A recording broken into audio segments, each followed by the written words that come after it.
मान्य बबनरावजी शिंदे माध्यमिक व उच्च माध्यमिक विद्यालय अकोले खुर्द सावित्रीबाई फुले यांच्या जयंतीचं औचित्य साधून हा कार्यक्रम या ठिकाणी होतोय। सर्व विद्यार्थ्यांना मी विनंती करतो की एकदा स्वतःसाठी जोरात टाळ्या वाजवायच्या, जोरात टाळ्या स्वतःसाठी, जोरात।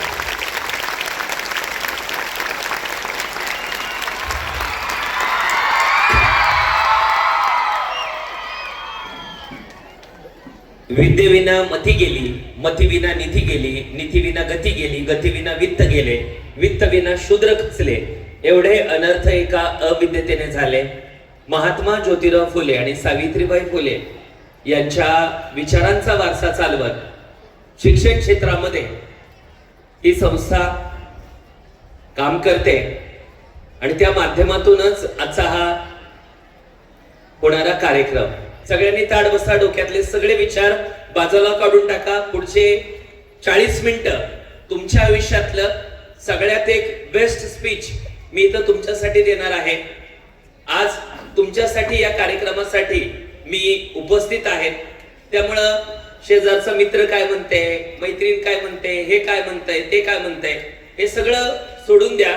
सगळ्यांनी ताड बसा, मडकं सरळ ठेवा, मडक्या म्हणजे आपलं डोकं, बाकी सगळे विचार याच्यामधले काढून टाका आणि सगळ्यांचं लक्ष या कार्यक्रमावरती असलं पाहिजे। तैसा मनाचा मारू न करता आणि इंद्रिया दुःख न देता येथ मोक्षासे आयता श्रवणाची माझी। माऊलींच्या ज्ञानदेवांच्या ज्ञानेश्वरीतील या ओवीप्रमाणे जर तुम्हाला आयुष्यामध्ये यश मिळवायचं असेल, जर तुम्हाला सक्सेस मिळवायचा असेल तर आपण ऐकणं खूप गरजेचं आहे। याला आपण श्रवण कौशल्य असं म्हटलं जातं। विद्यार्थी मित्रांनो, त्या निमित्तानंच हा श्रवणाचा जागर, ज्ञानाचा जागर जो आहे तो या ठिकाणी सुरू आहे। सामर्थ्य नाहीत ते मंत्र कसले, चालत नाहीत ते यंत्र कसले, भगवद्गीता सांगितली जात नाहीत ते कुरुक्षेत्र कसले, पर्जन्य नाहीत ते क्षेत्र कसले आणि करिअर नाही ते जीवन कसले। तुमच्या माझ्या जीवनामध्ये एक तुमचं माझं करिअर चांगलं घडावं या दृष्टिकोनातूनच ठोंबरे सरांनी हा अट्टास जो केलेला आहे की त्या निमित्तानं आपण सर्वजण या ठिकाणी उपस्थित आहात। विद्यार्थी मित्रांनो, एकदम सकाळची वेळ होती आणि सकाळच्या वेळेला एक डोंबारी बाहेर त्या ठिकाणी घराबाहेर पडला होता। त्या डोंबाऱ्याच्या गळ्यामध्ये ढोल होता, तो डोंबारी ढोल वाजवत होता। ज्यावेळेला हा डोंबारी ढोल वाजवतोय त्यावेळेला त्याचा एक मुलगा असतो, तो मुलगा उड्या मारत असतो। त्याची पत्नी त्या ठिकाणी उभी आहे, तो डोंबारी ढोल वाजवतोय, तो मुलगा त्याचा उड्या मारतोय। उड्या मारता मारता त्या ठिकाणी अजून जोरात तो उड्या मारायला लागतोय। लोक जमायला लागतात आणि लोक जशी जशी जमायला लागतात तशी तशी लोक त्या ठिकाणी पैसे द्यायला लागतात। मुलगा अजून त्या ठिकाणी जोरात उड्या मारायला लागतोय, तो डोंबारी अजून जोरात ढोल वाजवतोय आणि बघता बघता समोर असणारी एक 10 फुटाची जी भिंत आहे, तो भिंत चढून तो मुलगा वरती जातोय। तो मुलगा वरती जातो, खाली येतो आणि हे दृश्य तिथला बसणारा एक चोर बघतो। चोराच्या अशा लक्षात येतं की हे पोरग त्या ठिकाणी 10 फुटाची भिंत वरती चढतंय, खाली येतंय, हे पोरग आपल्या कामाचं आहे। म्हणून तो चोर तो डोंबाऱ्याकडे जातो आणि म्हणतो की आजच्या रात्रीसाठी हा मुलगा मला पाहिजे। आज दिवसभरामध्ये तुला किती पैसे मिळतात? डोंबारी म्हणतो दिवसभर ज्यावेळेला मी ढोल वाजवतो, माझा मुलगा उड्या मारतो, त्यावेळेला दिवसभरामध्ये मला 1000 रुपये मिळतात। चोर म्हणतो 1500 रुपये देतो, परंतु हा मुलगा मला आजच्या रात्रीसाठी पाहिजे। तो चोर डोंबाऱ्याला 1500 रुपये देतो आणि तो डोंबारी त्या ठिकाणी एका रात्रीसाठी त्याच्या मुलाला चोराजवळ देतो। चोर त्या मुलाला घेऊन जातो, संध्याकाळची वेळ होते, जेवण त्याला देतो, सगळं काय त्या ठिकाणी सुरळीत असतं। तो चोर त्या मुलाला घेऊन संध्याकाळच्या वेळेला एका अज्ञातस्थळी जातो, रात्रीचे 1 वाजता 1:30 वाजतात आणि त्यावेळेला चोर त्या मुलाला सांगतो की समोर जी त्या ठिकाणी एक भिंत आहे, ती भिंत वरती तुला चढायचंय आणि वरचं ते कुलूप आहे तेवढं तुला काढायचंय। तो मुलगा म्हणतो मला जमणार नाही। पुन्हा एकदा चोर त्याला सांगतो की तुला त्या ठिकाणी ती भिंत वरती चढायची आहे, वरती जायचंय आणि तुला खाली यायचंय, तेवढं कुलूप तेवढं काढायचंय। मुलगा म्हणतो मला जमणार नाही। मुलगा म्हणतो मला जमणार नाही। तो चोर म्हणतो अरे सकाळी तर तू 10 फुटाची भिंत वरती चढत होता, खाली येत होता, या कामासाठी मी तुला पैसे दिले। त्यावेळेला तो पोरगा म्हणतो की सर, ज्यावेळेला सकाळी मी भिंत वरती चढत होतो, खाली येत होतो, त्यावेळेला माझ्या बापाच्या गळ्यामध्ये ढोल होता। जोपर्यंत माझा बाप ढोल वाजवत नाही तोपर्यंत मला ही भिंत वरती चढता येत नाही। विद्यार्थी मित्रांनो, तुमच्या माझ्या घरातला बाप, तुमच्या माझ्या घरातली आई, तुमचं माझं करिअर घडावं म्हणून प्रचंड प्रमाणाची मेहनत घेत असतात, प्रचंड प्रमाणाचं कष्ट करत असतात. त्याची आम्हाला त्या ठिकाणी जाणीव आहे का? तुमच्या माझ्या घरातला बाप, बाप म्हणजे नेमका तो काय असतो? माऊली ज्ञानेश्वर महाराज ज्ञानेश्वरीमध्ये एक ओवी लिहितात, येथ वडील जे जे करती तया नाम धर्म ठेवती ते चिरण श्रुती सामान्य सकळ. वडील म्हणजे विचारानं श्रेष्ठ असणारी माणसं, विचारानं श्रेष्ठ असलेल्या माणसांचं अनुकरण हे आपण करत असतो. दमलेल्या बापासाठी लेख नारळ पाणी आणि लढणाऱ्या लेकीसाठी बाप बुलंद कहाणी असते. बाप ही तुमच्या माझ्या घरातलं प्रचंड महत्वाचं एक ऊर्जास्थान असतं. त्या बापाला वाटत असतं माझ्या मुलीनं शिकावं, माझ्या मुलानं शिकावं, म्हणून तो बाप त्या ठिकाणी प्रचंड प्रमाणाचं कष्ट करत असतो. विद्यार्थी मित्रांनो, तुम्हाला आम्हाला जे काही जीवन मिळालेलं आहे, हे जीवन म्हणजे तरी काय साधं आहे का?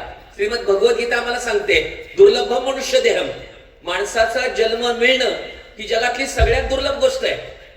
आपल्याला माणसाचा जन्म मिळाला, आपल्याला शिक्षण मिळालं. हे शिक्षण मिळण्यासाठी सुद्धा अनेक जणांचा त्याग आहे. मुलींनी चूल आणि मूल याच्यामध्येच अडकून पडावं अशी व्यवस्था होते. त्या काळामध्ये महात्मा ज्योतिराव फुले उठले आणि सावित्रीला सांगितलं, सावित्री तुला शिकावं लागेल, तुला मुलींना शिकवावं लागेल. झाडाची फांदी घेतली. सावित्री याला अ म्हणायचं, याला ब म्हणायचं आणि महाराष्ट्रातील मुलींची पहिली शाळा भारतातली त्या ठिकाणी तिथं सुरू झाली. त्यावेळेला सावित्रीबाई फुलेंना प्रचंड प्रमाणाचा विरोध होता. लोकांनी शेण फेकून आणले, तत्कालीन समाज व्यवस्थांनी त्यांना विरोध केला. अशा अवस्थेमध्ये सावित्रीबाई फुले उभ्या राहिल्या आणि तुमच्या माझ्या घरातली मुलगी आज देशाची राष्ट्रपती बनते. तुमच्या माझ्या घरातली मुलगी IAS अधिकारी बनते. तुमच्या माझ्या घरातली मुलगी डॉक्टर बनते. तुमच्या माझ्या घरातली मुलगी शिक्षक बनते. कुणाचा तरी सगळ्यात महत्वाचा एक त्याग असतो. आणि विद्यार्थी मित्रांनो, हे त्यागातून आणि हे संघर्षातूनच हे खऱ्या अर्थानं आपलं जीवन त्या ठिकाणी उभं राहत असतं. त्यामुळं आजच्या या व्याख्यानाची सुरुवात करत असताना एक जबरदस्त अशा कन्सेप्ट पासून मी या व्याख्यानाची सुरुवात करणार आहे. अरिस्टॉटल नावाचा एक विचारवंत आहे. अरिस्टॉटल नावाचा जो विचारवंत आहे, जगजेता सिकंदरचा गुरु असणारा अरिस्टॉटल. अरिस्टॉटल म्हणतो, स्वतःला ओळखणं ही खऱ्या अर्थानं ज्ञानाची सुरुवात आहे. स्वतःला ओळखणं ही खऱ्या अर्थानं ज्ञानाची सुरुवात आहे. मी कोण आहे? मी या शाळेत का शिकतो? माझ्या शिकण्याचं नेमकं कारण काय? आपण कोण आहोत? युवा या शब्दाचा उलट शब्द तयार केला तर शब्द तयार होतो वायू. ज्या वाऱ्यामध्ये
प्रचंड प्रमाणाचा वेग आहे, ज्या वाऱ्यामध्ये सद्यस्थिती बदलण्याची धमक आहे, ज्या वाऱ्यामध्ये सगळं काही बदलण्याची धमक आहे, पोरांनो ती अवस्था आपली आहे.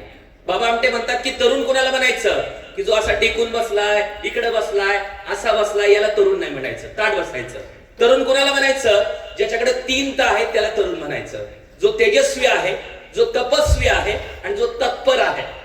तेजस्वी, तपस्वी आणि तत्परता हे 3 गुण असणारे सगळे युवक. स्वामी विवेकानंद म्हणतात मला वज्र निर्धाराचे 1000 तरुण द्या, मी तुम्हाला तुमच्या देशाचं भविष्य बदलून टाकतो. विद्यार्थी मित्रांनो, तुम्ही इथं बसलाय, तुम्ही आपल्या देशाचे भविष्य आहात. तुम्ही जग बदलू शकता, जे वाटेल ते तुम्ही करू शकता. हे सांगायला आज या व्याख्यानाच्या माध्यमातून मी तुम्हाला आलेलो आहे. 4 जुलै 1902 स्वामी विवेकानंदांनी त्यांच्या डायरीमध्ये एक वाक्य लिहिलं. 4 जुलै 1902, मी या जगाचा निरोप घेईल, परंतु माझ्या विचाराच्या प्रेरणेतून हजारो विवेकानंद तयार होतील आणि ते या राष्ट्राचा उद्धार करतील. तुमच्यात तो विवेकानंद आहे, तुमच्यात महात्मा फुले आहेत, तुमच्यात सावित्री आहेत, तुमच्यात किरण बेदी आहेत, तुमच्यात सगळं काय आहे. युपीएससीचा इंटरव्ह्यू चालू असतो, युपीएससीची मुलाखत चालली असते आणि या मुलाखतीमध्ये विश्वास नांगरे पाटील सरांना एक प्रश्न विचारला जातो. विश्वास, तुम इस दुनिया में क्यों आए हो? विश्वास, तुम इस दुनिया में क्यों आए हो? आपलं येण्याचं कारण काय? आपलं शिकण्याचं कारण काय? आपलं घडण्याचं कारण नेमकं काय? सगळ्यात महत्वाचा प्रश्न आपल्याला पडला पाहिजे. बर्ट्रॉल्ड रसेल नावाचा एक विचारवंत आहे. बर्ट्रॉल्ड रसेल यांनी जगाच्या पाठीवरती अनेक व्याख्यानं दिली, अनेक कॉन्फरन्सेस घेतल्या. एक दिवस बर्ट्रॉल्ड रसेल यांच्या टॅक्सी ड्रायव्हर बर्ट्रॉल्ड रसेल यांना प्रश्न विचारतो, आयुष्य म्हणजे काय आणि आयुष्याचा अर्थ काय? बर्ट्रॉल्ड रसेल यांना या प्रश्नाचं उत्तर देता आलं नाही. ते म्हणले काही काळानंतर मी तुम्हाला या प्रश्नाचं उत्तर देतो. त्यानंतर बर्ट्रॉल्ड रसेल यांची अनेक व्याख्यानं झाली, अनेक कॉन्फरन्सेस झाल्या. त्यावेळेला एकच विषय होता, आयुष्य म्हणजे काय आणि आयुष्याचा अर्थ काय. त्यावेळेला टोकियो नावाच्या शहरामध्ये एक कॉन्फरन्स चालू होती आणि तिथे कॅम्बल नावाचा विचारवंत आहे. तो असं म्हणतो, आयुष्याचा अर्थ शोधण्यामध्ये आयुष्य वायाला घालू नका, मिळालेलं आयुष्य अर्थपूर्ण बनवा. आयुष्याचा अर्थ शोधण्यामध्ये आयुष्य वायाला घालू नका, मिळालेलं आयुष्य अर्थपूर्ण बनवा. मग पोरांनो, मिळालेलं आयुष्य अर्थपूर्ण बनवायचं म्हणजे नेमकं काय करायचं हे सांगत असताना मार्क टेन नावाचा एक विचारवंत आहे. तो असं लिहितो की तुमच्या माझ्या प्रत्येकाच्या जीवनामधले 2 दिवस हे खूप महत्वाचे असतात. तुमच्या माझ्या जीवनातले 2 दिवस हे खूप महत्वाचे असतात. पहिला दिवस आपला जन्म झाला तो दिवस, आणि दुसरा दिवस मी इथं जन्माला का आलो, वाय, का, कशासाठी, माझ्या जीवनाचं नेमकं ध्येय काय आहे. आणि विद्यार्थी मित्रांनो, पुढचं मी वाक्य सगळ्यात महत्वाचं सांगतो. जर तुमच्याकडं तुमचं ध्येय नसेल तर कोणीतरी त्याचं ध्येय पूर्ण करण्यासाठी आयुष्यभर तुम्हाला कामाला लावेल. जर तुमच्याकडं तुमचं ध्येय नसेल तर कोणीतरी त्याचं ध्येय पूर्ण करण्यासाठी आयुष्यभर कामाला लावेल. नवीन वर्षामध्ये पहिली गोष्ट पाहिजे ध्येय. ध्येयावर न पोहोचणं ही शोकांतिका नाहीये, तर पोहोचण्यासाठी ध्येयच नसणं ही खऱ्या अर्थानं शोकांतिका आहे. मी 5वी शिकतो, 6वी शिकतो, 7वी शिकतो, 8वी शिकतो. का शिकतो? मला एखादी स्कॉलरशिप एक्झाम द्यायची आहे, मला पुढे जाऊन नीटची तयारी करायची, MBBS ची तयारी करायची आहे, मला IAS व्हायचंय, मला बँकेमध्ये अधिकारी व्हायचंय, मला एक व्यावसायिक व्हायचंय. माझ्या जीवनाकडून मला काहीतरी अपेक्षा आहे. नाहीतर जन्माला आलो काय गेलो काय याला विद्यार्थी मित्रांनो काही अर्थ नाहीये. सगळ्यांनी ताड बसा, स्वतःसाठी एकदा जोरात टाळ्या वाजवा. व्याख्यानातला पुढचा मुद्दा आहे नो युअर सेल्फ. तुम्ही कोण आहात? पहिल्यांदा तुम्हाला तुमची जाणीव निर्माण झाली पाहिजे की तुम्ही कोण आहात. एखादा महान चित्रकार असावा, त्या चित्रकारानं हातामध्ये ब्रश घ्यावा आणि त्या चित्रकारानं त्याच्या आयुष्यातली सगळ्यात सुंदर कलाकृती रेखाटावी. तसं त्या विधात्यानं, परमेश्वरानं त्याच्या आयुष्यातलं सगळ्यात सुंदर चित्र रेखाटलं आणि त्या चित्राला नाव दिलं माणूस. माणूस तयार झाला. परमेश्वरानं या माणसाजवळ 1800 गुण दिले. आज मानसशास्त्रज्ञ असं सांगतं की तुमच्या माझ्याजवळ असणाऱ्या ज्या क्वालिटीज असतात त्या 1800 क्वालिटीज असतात आणि 1800 क्वालिटी मधले एक गुण जरी तुम्हाला कळाला तरी तुमचं जीवन सफल होतं. प्रत्येक सेकंदाला 750हून अधिक गोष्टींची नोंद ठेवणारा सुपर कम्प्युटर म्हणजे पोरांनो आपला मेंदू परमेश्वरानं आपल्याला दिला. तुमच्या माझ्यासारखा चेहरा त्यानं कोणाला दिला नाही. एक युनिक पर्सनॅलिटी म्हणून त्यानं जन्माला घातलं आणि सांगितलं तुझं आहे तुझं पाशी, तुझ्याकडे सगळं काय आहे, तू माझं सगळ्यात सुंदर लेकरू आहे, शोध तुझ्यात नेमकं काय आहे. मी भारतरत्न स्वर्गीय लता दीदींचं एक चरित्र वाचलं. त्या चरित्रामध्ये भारतरत्न स्वर्गीय लता दीदी असं लिहितात, मी लता मंगेशकर गायिकाच नव्हे तर कोणत्याही क्षेत्रामध्ये असते तर त्या क्षेत्राची लता मंगेशकर झाली असते. आय रिपीट माय सेंटेन्स, मी लता मंगेशकर गायिकाच नव्हे तर कोणत्याही क्षेत्रामध्ये असते तर त्या क्षेत्राची लता मंगेशकर झाली असते. सगळं काही त्यानं दिलंय. व्यक्ती म्हणून आपण जन्माला येतो. व्यक्तित्व म्हणजे ज्याला आपण इंडिव्हिज्युअलिटी असं म्हटलं जातं. कुणाच्यात एखादा चित्रकार दडलेला आहे, कुणाच्यात एखादा वक्ता दडलेला आहे, कुणाच्यात एखादा चांगला लेखक दडलेला आहे, कुणाच्यात चांगला शास्त्रज्ञ दडलेला आहे. त्याला शोधणं म्हणजे शिक्षण आहे. म्हणजे शिक्षण का घेतोय आपण? हे त्या ठिकाणी सगळे युनिफॉर्म आपण घालून येतो, त्या ठिकाणी सॅक घेऊन येतो वर्गामध्ये. इथं स्कॉलरशिपच्या एक्झाम चालू असतात. इथं सगळ्यात जास्त विद्यार्थी त्या ठिकाणी ग्रामीण भागामधल्या, मी अनेक शाळांमध्ये फिरतो, पण आज महाराष्ट्रातले सगळे असे विद्यार्थी त्या ठिकाणी पाहायला मिळतात. ग्रामीण भागातली मुलं कमी व्हायला लागली. पोरांनो खूप आनंद वाटतो की आज त्या ठिकाणी या शाळेमध्ये तोमरे सरांनी जो काही ज्ञानाचा यज्ञ केलेला आहे अशी मुलं त्या ठिकाणी ग्रामीण भागातल्या शाळेमध्ये शिकताना त्या ठिकाणी पाहायला मिळत आहेत. हे सगळ्यात महत्वाचं एक भाग्य आहे. नाहीतर शाळेतल्या संख्या कमी होऊ लागली. बरोबर, शाळेत मुलं त्या ठिकाणी दिसत नाहीत पोरांनो. म्हणून आपल्याला त्या ठिकाणी सगळ्यात महत्वाची बाब स्वतःला ओळखायला एवढं सगळं त्यानं दिलं. मग आपण काय घ्यायला गेलो? शिक्षण, एज्युकेशन त्याला असं म्हटलं जातं. बरोबर, शिक्षण म्हणजे तरी नेमकं काय? बुद्धीला ज्ञानाकडे नेणारं शिक्षण, भावनेला माणुसकीकडे नेणारं शिक्षण, आनंदाला परमानंदाकडे नेणारं शिक्षण, मनुष्याच्या पंचकोशांचा विकास करणारं शिक्षण, चांगला माणूस घडवणारं शिक्षण, डॉक्टर बनवणारं शिक्षण, इंजिनियर बनवणारं शिक्षण, चार्टर्ड अकाउंटंट बनवणारं शिक्षण, IAS अधिकारी बनवणारं शिक्षण, व्यावसायिक बनवणारं शिक्षण, लेखक बनवणारं शिक्षण. हे शिक्षण म्हणजे तरी नेमकं काय? दीदी नेल्सन मंडेला असं म्हणतात, education is the most powerful weapon in the world which can use to change your life. दादा, शिक्षण हे जगातलं सगळ्यात मोठं शस्त्र आहे की जे शस्त्र वापरून तुम्ही तुमचे जीवन बदलू शकता. आज घरी गेल्यानंतर घराचा दरवाजा बघा, घराचं त्या ठिकाणी आपलं स्वतः बघा. हे घर जर बदलायचं असेल तर एकच काम आहे, शिक्षण. तुमच्या बापाचं कर्ज थांबवायचं असेल तर एकच काम आहे, शिक्षण.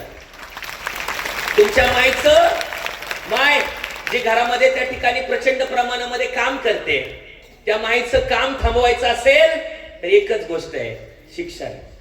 बरोबर, की नो संधी कोणीच कुणाला देत नाही, तुम्हाला तरी का कोण देईल? स्वयंसिद्धतेसाठी ज्याचं त्यानं कंबर खचून लढावं लागतं, नाहीतर आयुष्यभर पोरींनो दुसऱ्याच्या घरात भांडी घासत बसावं लागतं.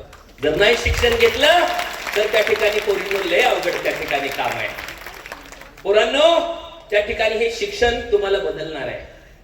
जालना मधला एक बाप, पोरांनो नीट लक्ष द्या, सगळ्यांनी ताट बसा. तुमच्या माझ्या घरातला बाप मी तुम्हाला सांगणार आहे. जो बाप तुमच्या माझ्यासाठी काबाड कष्ट करतो, जो बाप त्या ठिकाणी सकाळी त्या ठिकाणी लवकर उठतो, ज्या बापाच्या पायामध्ये चप्पल नाही, ज्या बापाला त्या ठिकाणी प्रचंड प्रमाणाची थंडी लागते, परंतु त्या बापाजवळ एक इच्छा आहे, त्याची एक अपेक्षा आहे की माझा पोरगा साहेब होईल, माझी मुलगी शिकून काहीतरी करेल.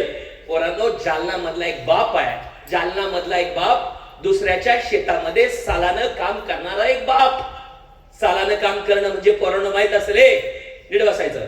सालानं काम करणं म्हणजे माहित असेल, सालानं काम करणं म्हणजे एखादी शेती वर्षभर ती करावी लागते आणि त्याच्यामधून जे काय उत्पन्न येईल त्यातला काही भाग त्या सालानं करणाऱ्या माणसाला मिळतो.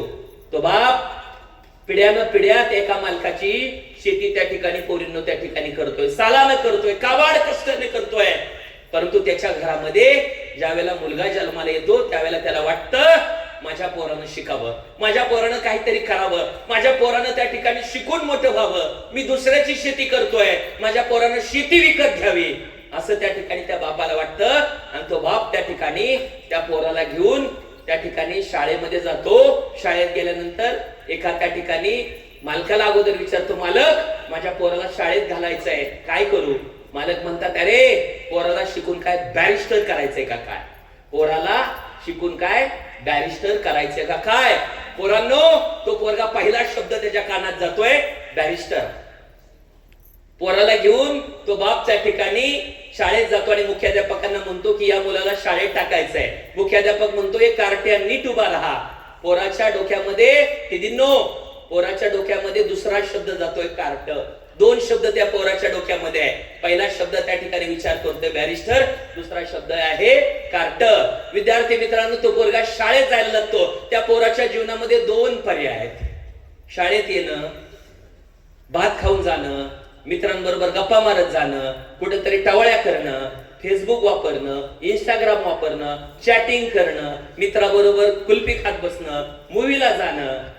आणि पोराजवळ दुसरा पर्याय काय की माझा बाप त्या ठिकाणी सकाळच्या पाऱ्याला शेतात जातोय, माझ्या बापाची त्या ठिकाणी चप्पल फाटली, माझ्या बापाचं धोतर फाटलंय, माझा बाप प्रचंड प्रमाणाचं कष्ट करतोय, मी वेद नाही वाचले तरी चालतील परंतु माझ्या बापाच्या वेदना मला वाचाव्या लागतील, माझं घर त्या ठिकाणी सफराचं आहे, माझ्या आईचं लुगडं फाटलंय, माझी आई त्या ठिकाणी प्रचंड प्रमाणाचं कष्ट करते. माझ्या समोर दुसरा पर्याय, तो पर्याय म्हणजे अभ्यास. असाध्य ते साध्य करिता सायास, कारण अभ्यास तुका म्हणे येणे अभ्यासाची योगू, चित्तासी करिपा चांगू, अगाऊ पाय बळे पंगू, पाड टाकी. मौली ज्ञानेश्वर महाराज लिहितात.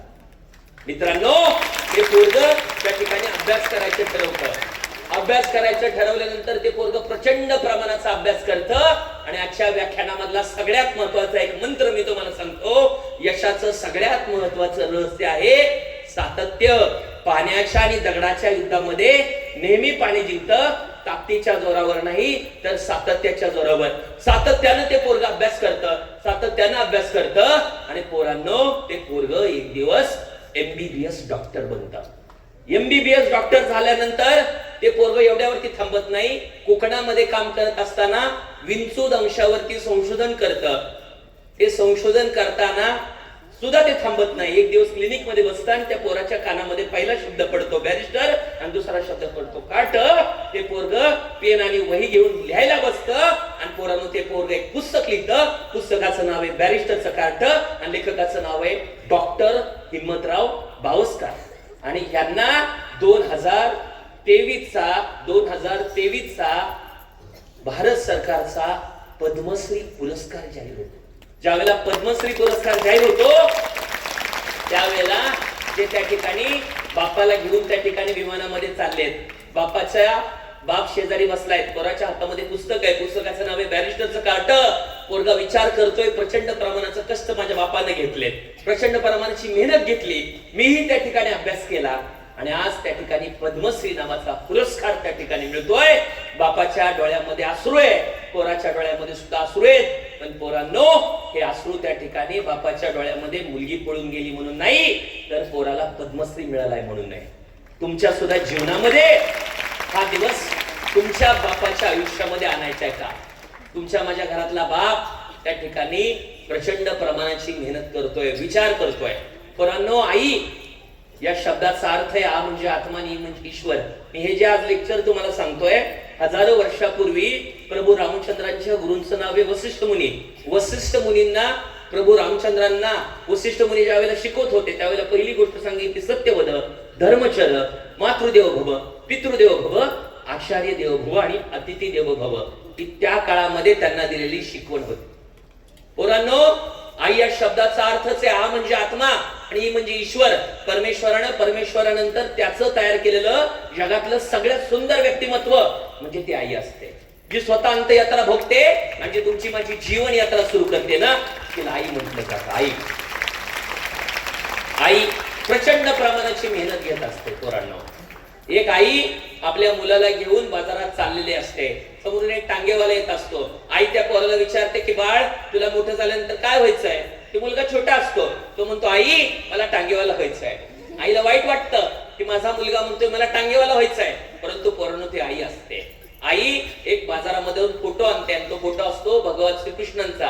पुढे रथावरती बसलेले असतात, पाठीमागे अर्जुन असतो. आई म्हणते, बाळ तुला टांगेवाला व्हायचंय ना, टांगेवालाच हो, परंतु या माणसासारखं हो. विद्यार्थी मित्रांनो, आईने एक प्रेरणा दिली, जगण्याचं एक मोटिवेशन दिलं. झिग झिगलर नावाचा लेखक त्याच्या एका पुस्तकामध्ये लिहितो, माणसाला जशी दररोज आंघोळीची गरज असते तशी दररोज नवीन प्रेरणेची आणि नवीन मोटिवेशनची गरज असते. म्हणून खऱ्या अर्थानं त्या मुलाला आई एक प्रेरणा देते. आणि विद्यार्थी मित्रांनो, हा मुलगा दुसरा तिसरा कोणी नसून 11 सप्टेंबर 1893 ला अमेरिकेमध्ये शिकागो येथे एक धर्म परिषद भरते आणि या धर्म परिषदेमध्ये तो भारतीय संस्कृतीचं नेतृत्व करतो. जे काम भगवान श्रीकृष्णानं कुरुक्षेत्र भूमीवरती भगवद्गीता सांगण्याचं काम केलं, तेच काम या बाळानं केलं. सगळ्या जगाला श्रीमद भगवद्गीता सांगितली. नाव आहे स्वामी विवेकानंद. आईनं त्या ठिकाणी एक मुलगा त्या ठिकाणी घडवला. एक पोरगा आईकडे आला, आईला म्हणाला, आई माझे हात मळालेत ग. आई म्हणते, बाळ तुझे हात मळाले तरी चालतील, परंतु तुझं अंतकरण कधीच मळण पाहून देऊ नको. हा मुलगा श्यामशाई नावाच्या पुस्तकातला स्थानिक गुरुजी झाला. परंतु त्या ठिकाणी तुमची माझी आई काय सांगते ना, हे त्या ठिकाणी आपल्याला कळालं पाहिजे. एक जगप्रसिद्ध पुस्तक आहे, पुस्तकाचं नाव आहे द सिक्रेट आणि लेखिकेचं नाव आहे वृंदावन. ते असं म्हणतात, तुमचे विचार वस्तू बनतात, तुमचे विचार वस्तू बनतात. इथं बसलेल्या एखाद्या विद्यार्थ्यांनी जर ठरवलं की मला त्या ठिकाणी चंद्रावरती जायचं आहे, मला अमेरिकेमध्ये जायचं आहे, स्वतःचा व्यवसाय चालू करायचा आहे, मला हे करिअर म्हणून क्षेत्र निवडायचं आहे, ती गोष्ट त्याच्या जीवनामध्ये घडते. कोणतीही गोष्ट विद्यार्थी मित्रांनो दोनदा होते, पहिल्यांदा तुमच्या विचारामध्ये आणि नंतर प्रत्यक्षामध्ये. भगवान बुद्ध असं म्हणतात, हे जग तुमच्या विचारांचं प्रतिबिंब आहे. तुम्ही जसा विचार करता तसं आणि तसंच तुमच्या जीवनामध्ये घडतं. माणसाच्या जगण्याचा दर्जा हा त्याच्या विचारांवरती अवलंबून असतो. महानतेच्या दिशेने नावाच्या पुस्तकामध्ये रॉबिन शर्मा नावाचे लेखक लिहितात की माणसाच्या जगण्याचा दर्जा हा माणसाच्या विचारांवरती अवलंबून असतो. आज एक गोष्ट ठेवायची आहे, आजच्या व्याख्यानामधून आपले विचार मोठे करायचे, खूप सकारात्मक विचार करायचे. हे मी सांगत नाही, 750 वर्षापूर्वी माऊली ज्ञानेश्वर महाराजांनी पसायदान नावाचा ज्ञानेश्वरीमध्ये लास्ट लाईफ पसायदान लिहिलं आणि त्या पसायदान एक ओवी आहे विद्यार्थी मित्रांनो, जो जे वांशील तोते लाहो प्राणी जात, जो जे वांशील तोते लाहो प्राणी जात. ज्या ज्या तुमच्या इच्छा आहेत त्या तुमच्या सर्व इच्छा विद्यार्थी मित्रांनो पूर्ण होणार आहेत. पण त्यासाठी पहिली गोष्ट पाहिजे, ती गोष्ट तुमच्या विचारांमध्ये यायला पाहिजे. त्यासाठी दुसरी गोष्ट पाहिजे, सगळ्यांनी ताठ बसलं पाहिजे. ताठ बसा. तुमचा मित्र उद्या येईल, बाकीचे सगळे येतील, परंतु मी इथे येऊन गेल्यानंतर उद्या नाहीये. त्यामुळे सगळ्यांनी ताठ बसा. डोळे बंद करा, डोळे बंद, डोळे बंद, डोळे बंद. चला डोळे बंद करा, डोळे बंद, डोळे बंद करा.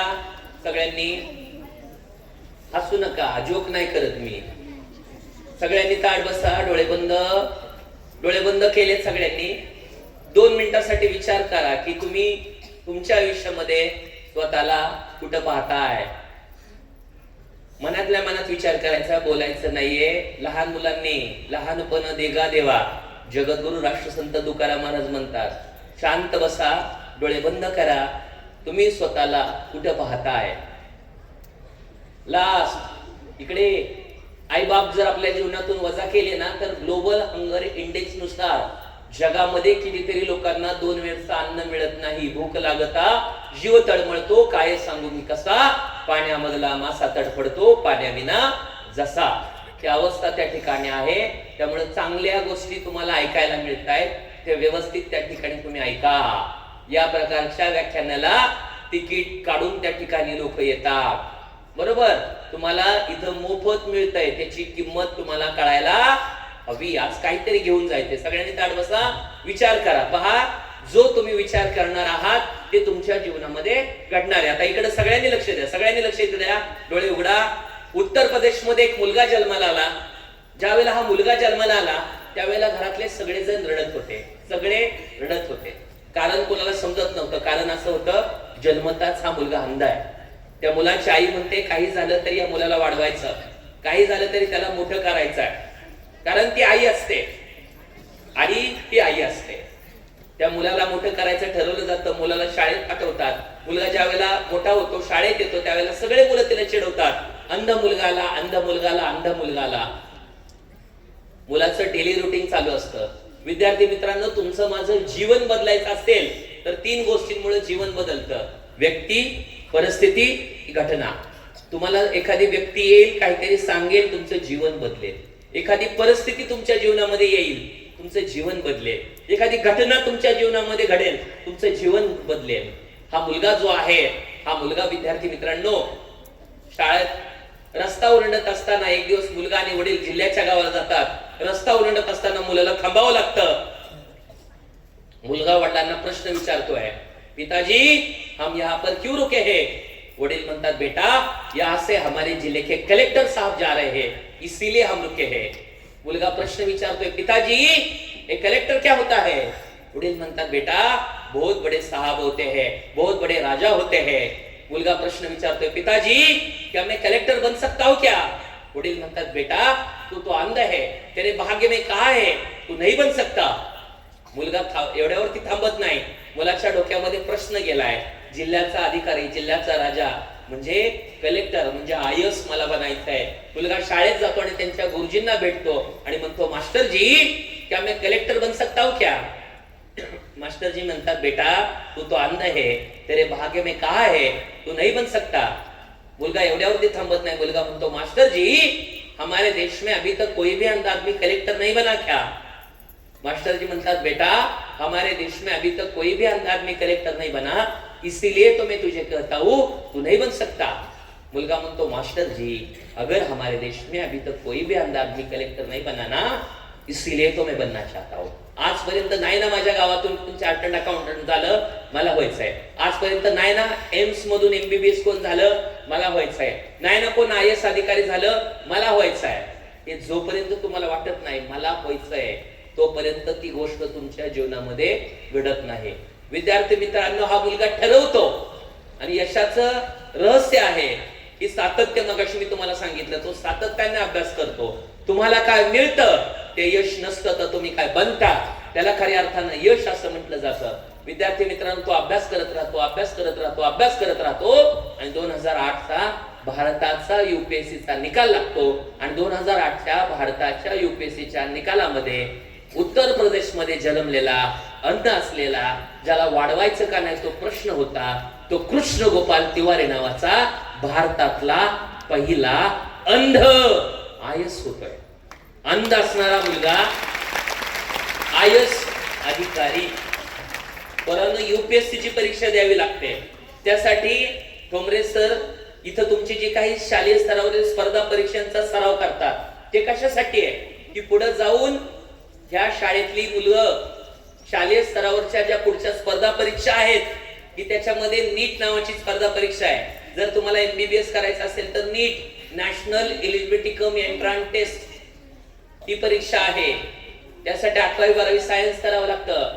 पुढे जाऊन तुम्हाला जर इंजिनिअरिंग करायचं असेल तर JEE नावाची परीक्षा असते, ज्याला जॉईंट एंट्रन्स एक्झामिनेशन असं म्हटलं जातं. त्याच्यामध्ये MCQs असतात. तुम्हाला NDA करायचंय, नॅशनल डिफेन्स अकॅडमी, तुम्हाला परीक्षा द्यावी लागते. विद्यार्थी मित्रांनो, प्रत्येक ठिकाणी तुम्हाला परीक्षा द्यावी लागणार आहे. महाभारतामध्ये एक पात्र आहे, त्या पात्राचं नाव आहे कर्ण. हा कर्ण म्हणतो, मी एक युद्ध आहे, जखमांची भीती बाळगून चालणार नाही. जन्माबरोबर सुरू झालेलं युद्ध अखेरच्या क्षणापर्यंत मला लढायचं आहे. हेच वाक्य मी तुमच्यासाठी सांगतो. मी एक विद्यार्थी आहे, परीक्षांची भीती बाळगून चालणार नाही. जन्माबरोबर सुरू झालेल्या परीक्षा अखेरच्या क्षणापर्यंत मला द्यायच्या आहेत. अखेरच्या क्षणापर्यंत आपल्याला लढत राहायचंय. मुलींनो, 2012च्या MPSCच्या निकालामध्ये एक मुलगी उपजिल्हाधिकारी होते, अंध असणारी मुलगी उपजिल्हाधिकारी होते. आता ती मुलगी IAS सुद्धा झालेली आहे. नाव माहिती तुम्हाला काय तिचं? एनिवन? नाही माहिती, बरोबर, नाही सांगता येणार आपल्याला. त्या मुलीचा ABP माझाला इंटरव्ह्यू सुद्धा झालेला आहे. उद्या सावित्रीबाई फुलेंची जयंती आहे, आपल्याला माहिती पाहिजे. अंध असणारी एक मुलगी IAS होते, अंध. सगळं दिलं त्यांना, आपल्याला डोळे दिले, त्या ठिकाणी मेंदू दिला, हातपाय दिले, अभ्यास करण्यासाठी सगळी पुस्तकं दिली. मायबाप त्या ठिकाणी कष्ट त्या ठिकाणी करतात. त्यांचा ROI पोरांनो, ROI म्हणजे रिटर्न ऑन इन्व्हेस्टमेंट तुम्ही काय देणार आहे आई बापाला? ज्यांनी तुमच्यासाठी काबाड कष्ट केलं, प्रचंड प्रमाणाची मेहनत घेतली, त्यांच्यासाठी आपण काय देणार आहे? आपलं काय झालंय माहिती का पोरांनो? आउटडेटेड झालं आयुष्य सारं, आणि स्वप्नही डाउनलोड करता येत नाही, संवेदनांना व्हायरस लागला आणि दुःखही सेंड करता येत नाही. जुने पावसाळे उडून गेले डिलीट झालेल्या फाईल सारखं, आणि घर आज पोरांनो आज आमचं शांत असतं रेंज नसलेल्या मोबाईल सारखं, कम्प्युटरच्या चिप सारखा. माणूस मनानं खुजा झाला आणि मदर म्हणजे आई नावाचा बोर्ड त्याच्या आयुष्यातून कधीच वजा झाला. विज्ञानाच्या गुलामगिरीत केवढी मोठी चूक, आणि रक्ताच्याही नात्यांनाच लागतं व्हॉट्सअप आणि फेसबुक. रक्ताच्याही नात्यांनाच लागतं व्हॉट्सअप आणि फेसबुक. इतकं पोरांनो आम्ही त्यांच्यामध्ये अडकून पडलो. आमची आजी आजी आजी आम्हाला त्या ठिकाणी चांदोबा दाखवायची. आजी ते बाळ ह्याला त्या ठिकाणी चांदोबा म्हणायचं, रामायणातल्या महाभारताच्या गोष्टी सांगायची. आज आजीला म्हणावं लागतं. एखाद्या गावामध्ये गेल्यानंतर तो आजीचा वाडा दिसतो, त्या वाड्याच्या बाहेर आजी एकटीच बसलेली असते. मग पोरांनो आजीला म्हणावं लागतं, आजीबाई आजीबाई थकलात का? नेटवर नातवांना भेटलात का? पोरांना शिकून केला गुन्हा, परदेशी गेल्या नाती सुना. नातवा नातवा येऊन जा, आजीच्या प्रेमात न्हावून जा. नातवानं लावला नन्नाचा पाडा, आणि पोरांनो तुमच्या माझ्या आजीचा सुद्धा राहिलाय रिकामा वाडा. त्या वाड्याच्या बाहेर त्या आजी त्या ठिकाणी वाट बसते. माझा नातू येईल, माझी नात त्या ठिकाणी येईल, मला त्या ठिकाणी गावामध्ये फिरवेल. पोरांनो त्या ठिकाणी ही परिस्थिती तुमच्या माझ्यावर त्या ठिकाणी येते. आपल्याला माहिती पाहिजे, प्रांजल पाटील नावाची एक अंध असणारी मुलगी उपजिल्हाधिकारी झाली, IAS झाली. बरोबर, तुम्हाला वाटत नाही की आपण जीवनामध्ये ही गोष्ट मिळू शकतो? एवढे सगळे विद्यार्थी बसलेत, सगळ्यांसाठी माझा एक प्रश्न आहे. सगळ्यांनी ताड बसा, ताड बसा. एक प्रश्न मी तुम्हाला विचारतोय, सगळ्यांनी ताड बसायचं आहे. सगळ्यांचं लक्ष माझ्याकडं, इकडं तिकडं लक्ष द्यायचं नाही. त्या प्रश्नाचं उत्तर जो देईल मी त्याला पुढे बोलून त्याचा मी सत्कार करणार आहे. सगळ्यांनी ताड बसा. इथं सगळ्यात महत्वाचं एक स्किल करिअर मधलं शिकवणार आहे, त्याला म्हणलं तर लिसनिंग ॲबिलिटी. प्रश्न नीट ऐकायचा आहे. If you are a driver of a car is going from Pune to Baramati, speed of car is 82 hours per kilometer, distance from Pune to Baramati is 100 kilometer, number of car is MH428653, then tell me what is the exactly birth date of driver. ज्यांना येते त्यांनी हात वरती करा. Anyone? या पुढे या, दीदींनो पुढे या, या पुढे या. तिथे ह्या खऱ्या अर्थानं सावित्रीच्या लेकी आहेत, यांच्यासाठी जोरात टाळ्या वाजवा, जोरात टाळ्या. या पुढे पुढे उभे राहा, चला तिथेच उभे राहा. या पुढे स्टेज वरती अजून कोण आहे का? एनीवन? ज्यांना या प्रश्नाचं उत्तर येत आहे? एनीवन? पहा की काहीच मुलं MPSC असेल, UPSC असेल, स्पर्धा परीक्षेला, इकडे मुलांच्यात कोण आहे का? बळच त्या हात नागावरती करू. येते तुला उत्तर? ये पुढे ये, चल या पुढे या, पुढे या, चला जोरात टाळ्या वाजवायच्यासाठी, जोरात जोरात टाळ्या वाजवा. इकडे या, या बाळा पुढे या, पुढे या.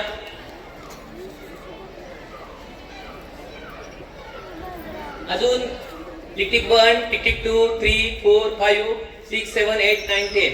वेळ संपली. स्पर्धा परीक्षा म्हणजे काय असते? एक प्रश्न आहे तुमच्या समोर, 4 पर्याय आहेत आणि ठराविक वेळ आहे. वाया गेलेला वेळ हा वाया गेलेल्या पैशापेक्षाही सगळ्यात जास्त वाईट आहे. रिच डॅड पुअर डॅड लेखकाचं नाव आहे रॉबर्ट आर कियोसाकी. बरोबर, वाया गेलेला वेळ हा वाया गेलेल्या पैशापेक्षाही सगळ्यात जास्त वाईट आहे. इथं त्या ठिकाणी 3000 मुलं अंदाजे बसलेत. त्या 3000 मुलामधून 3 मुलं त्या ठिकाणी मी सिलेक्ट केले. बरोबर, हे उद्याचा IAS अधिकारी त्या ठिकाणी असणार आहेत, सावित्रीच्या लेखी त्या ठिकाणी असणार आहेत. बरोबर, मला मुलांच्या चेहऱ्यावरूनच कळतं की यांचं उत्तर बरोबर आहे. तेवढं मी वाचलेलं आहे. मी एक पुस्तक वाचलंय, क्वेश्चन इज आन्सर. लेखकाचं नाव आहे ॲलन पिच. हा ॲलन पिच तुम्हाला माणसं वाचायला शिकवतो. एखादा मुलगा असा बसलाय, त्याचा अर्थ काय? तुम्हाला कोरोना वाचतात सगळेजण. MPSC UPSC मध्ये ज्या वेळेला तुम्ही चालत येता त्यावेळेला तुमच्या चालण्याच्या स्टाईलवरून कळतं ह्या मुलामध्ये, ह्या मुलीमध्ये किती कॉन्फिडन्स आहे. बरोबर ना? जमीन पैदा कर ना आसमान पैदा कर, कुछ वो पैदा करना है तो खुद में आत्मविश्वास पैदा कर. पहिल्यांदा स्वतःवरती विश्वास ठेवा. मला जमणार आहे, मी हे करून दाखवणार आहे. बरोबर, तर आता तिघांचं नाव त्या ठिकाणी विचारतो, मला प्रश्नाचं उत्तर त्या ठिकाणी डायरेक्ट द्यायचं. बाकी मला काय सांगायचं नाही. मी काय विचारलंय? ड्रायव्हरची जन्मतारीख. मला बाकी काय सांगायचं नाही. यस, तुमचं नाव सांगा आणि काय करता आणि मला प्रश्नाचं उत्तर द्या. नाव सांगा.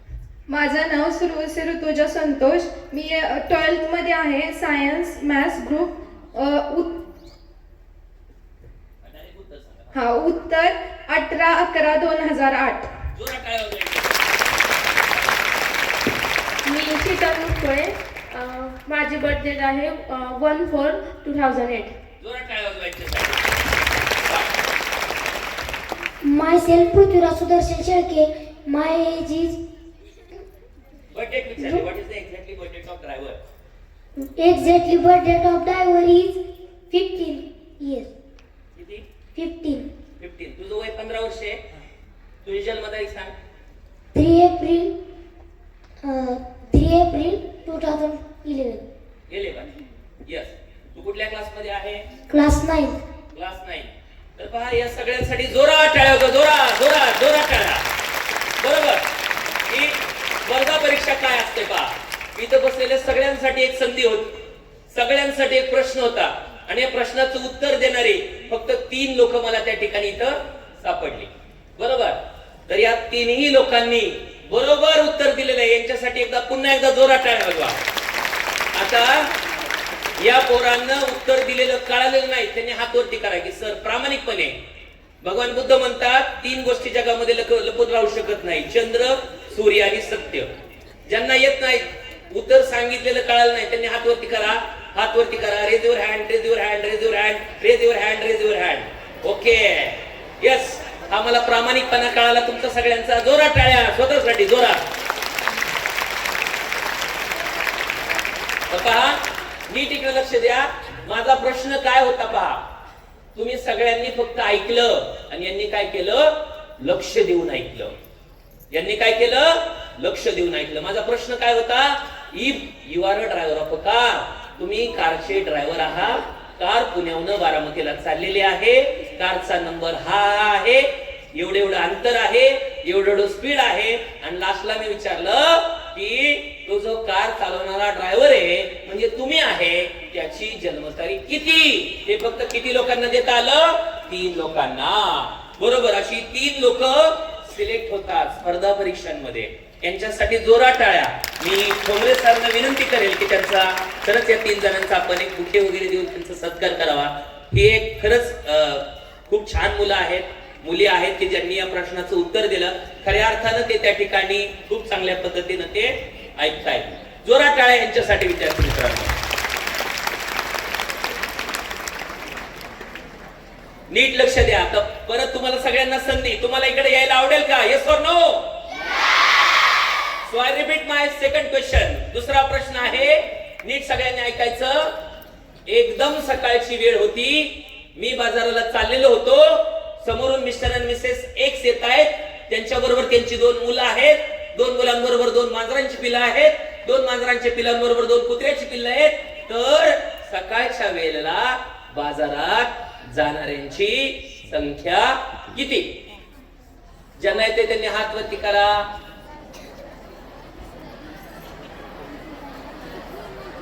यस.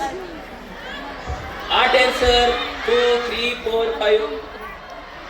यस. चालू रेकॉर्डिंग. या पुढे. चालू. यस. 1 आन्सर किती जणांचा आहे? 1. 2 किती जणांचा आहे? 8 किती जणांचा आहे? 8 सगळ्यांचा आहे. बरोबर. आउट. तुम्ही सगळेजण फेल झाला. बरोबर. बाहेर निघाला. 9 पण नाही. नीट लक्ष द्या इकडे. नीट लक्ष द्या. बाय नाव सांग तुझं. दुसऱ्या सेकंदाला यानं उत्तर दिलं. तुझं नाव सांग. माय नेम इज श्री शैल्य वैभव कानडे. कुठल्या क्लासमध्ये शिकतो? 6th standard. 6th standard. आणि प्रश्नाचं उत्तर काय? 8. 1. जोरात टाळ्या वाजवा याच्यासाठी. पहा, प्रश्न काय होता नीट ऐका.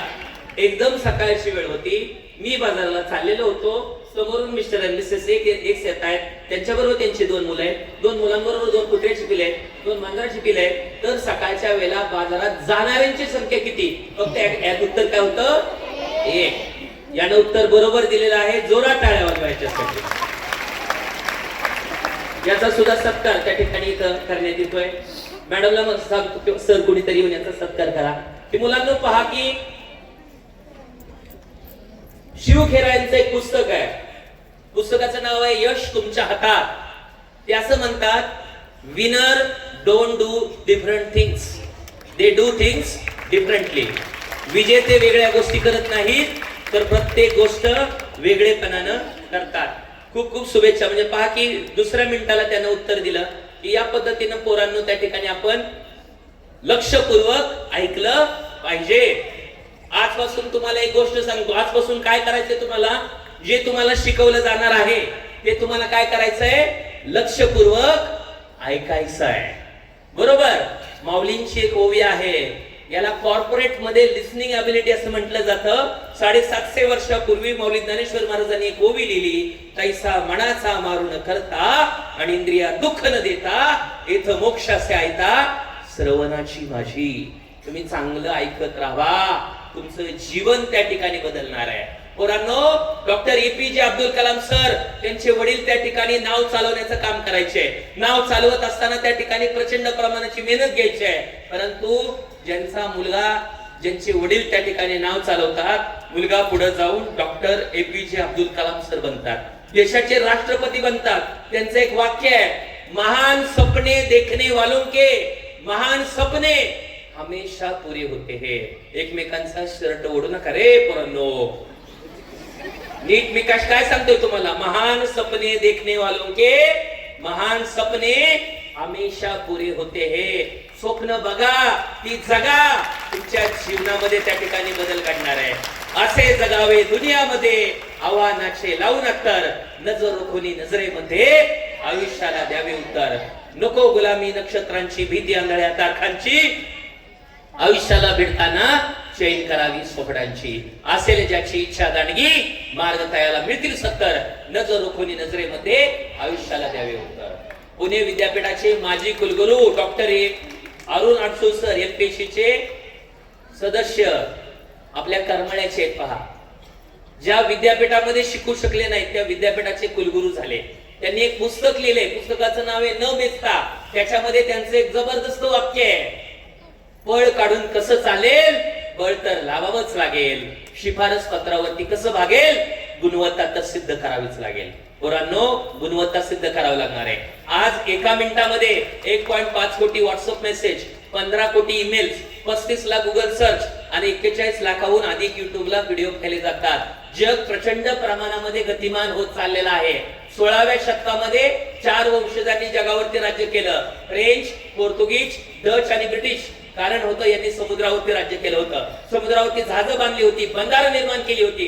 आणि आज 21वावं शतक आहे. 21व्या शतकातला समुद्र काय असेल, तर हा 21व्या शतकातला समुद्र काय आहे, तर तो नॉलेज आहे. Knowledge is a power if you applied. आज या ठिकाणी लातूर सायन्स अकॅडमी बारामतीचे डायरेक्टर अंकुश पवार सर त्या ठिकाणी उपस्थित आहेत. मुलींनो, मी तुम्हाला एका मुलीची कहाणी सांगतोय. त्या मुलीचं नाव आहे साक्षी रक्ते. ही साक्षी रक्ते नावाची मुलगी बारामतीमध्ये येते, लातूर सायन्स अकॅडमीला प्रवेश घेते. बाप तिला तिथं घेऊन येतो.